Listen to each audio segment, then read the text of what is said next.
Here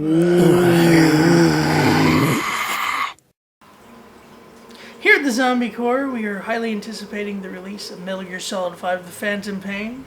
And with its release only, less than 2 weeks away, we are getting more antsy. And considering that I'm the biggest Metal Gear Solid fan of the group, can't say I'm the biggest, but to say I'm just a regular fan would be an understatement. Is this really necessary? It's always necessary. Okay, so I'm probably the biggest Metal Gear fan here. In either case, here at Zombie Corps, we've decided to list our favorite and top 10 characters from the Metal Gear Solid series. And by the way, there is no Raidens. I'm just letting you know now. Here at Zombie Corps, we freaking hate Raiden. Hardcore. Like, no mercy. Sorry, I don't care if he became a badass ninja dude. That doesn't make up for him being a sad little man. Ever. Before we get to number 10, let's go over a few honorable mentions.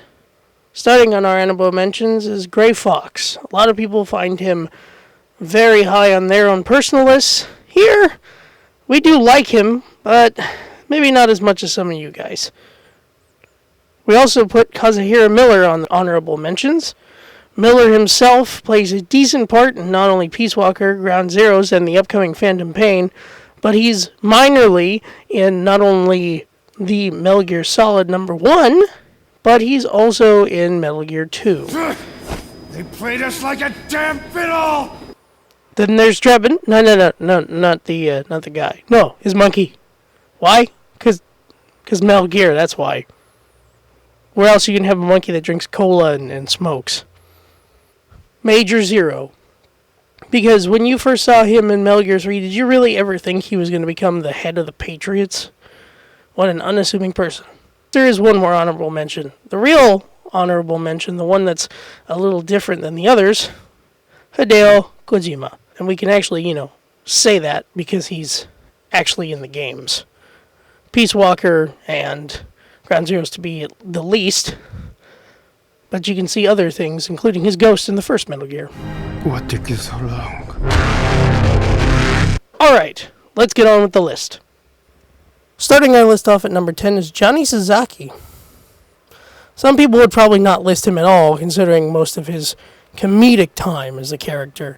The first Metal Gear and the second Metal Gear, he was mostly spent, shitting his pants. In the fourth one, he did that as well. Shitting his pants, given during a mission. But Johnny comes through at the very end, and he gets also extra points for somehow ending up with Meryl. Still don't understand how that works. Number 9 on our list is the Sorrow. He was a creepy one.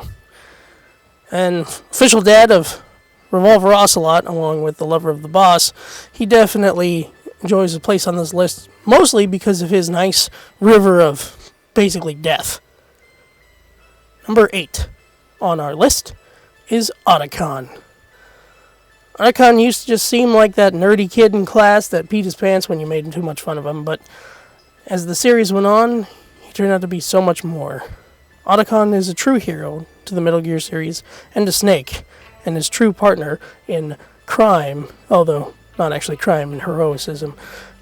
Hal also has the affinity of actually getting all the girls, even if they're the girls he doesn't necessarily want, or if the girls always end up dying. Number 7 on our list is Roy Campbell, the Colonel. Not only does he play a major role in Metal Gear 2, helping you defeat Big Boss, but his major role in the series overall in Metal Gear Solid, even his fake self in Metal Gear Solid 2. Yeah, I still remember I Need Scissors 61. In fact, I was still so tired, I was up at 5 a.m. playing Metal Gear Solid 2. When he told me to turn the game off, I almost considered it. But Roy Campbell gets on the list due to him actually being somewhat of a hero, even though he didn't really tell us exactly what to do. Then we have number 6 is Vulcan Raven. He's a very large man, very angry man, actually not too angry. He was different. He was philosophical. He was one that didn't need to just be there. He was a guy that had to be there, one way or another. Vulcan Raven definitely makes an impact on our list, and even though he was gone only after one episode, his influence was felt all the way into the fourth one when you were facing Raging Raven. Number 5 on the list is Meryl.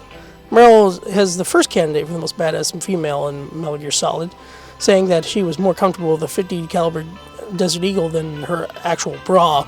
It's quite interesting, but you know what? Even though in the first game she was kind of even just shown as a sex symbol, having to look at her ass as she walked away was one thing, but she ended up being much more than that.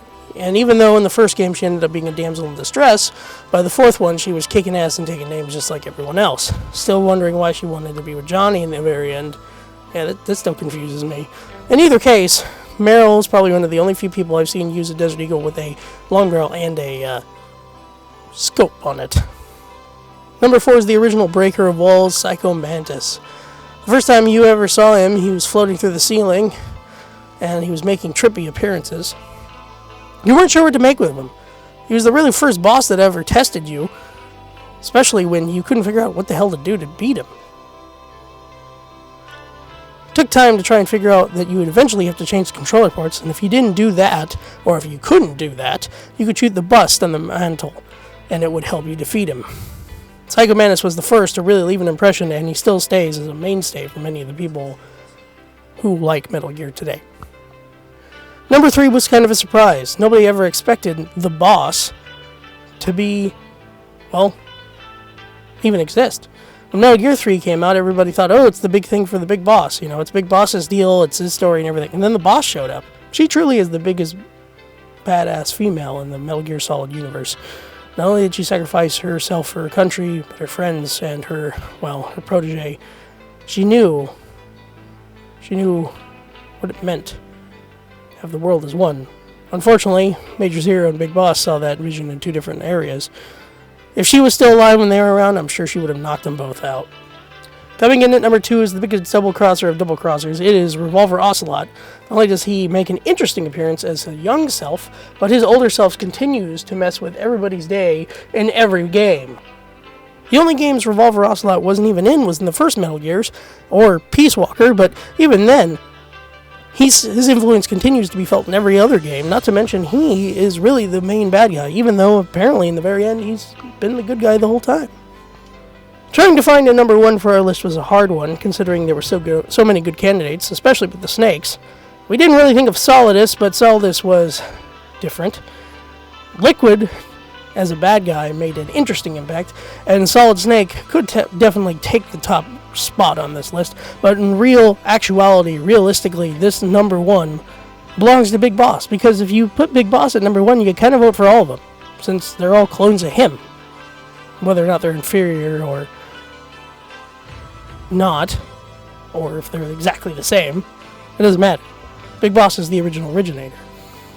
Big Boss is a very tragic hero, and he ends up going extremely, extremely bad. How? We don't know yet. The Phantom Pain comes out very soon. There's only a matter of time, but Big Boss rounds out the top of our list and makes our number 1 for characters on the Metal Gear Solid franchise. And that was our top 10 list of our favorite Metal Gear characters. I hope you agree. If you don't, well, tell us in the comments who you think should have been on the actual list of your personal favorites. Of course, it is our list and not just yours, so don't feel too bad about it. In either case, go ahead and like or, well, hate us. Don't hate us. Please don't hate us. But like and subscribe to the Zombie Corps, and we'll see you next time.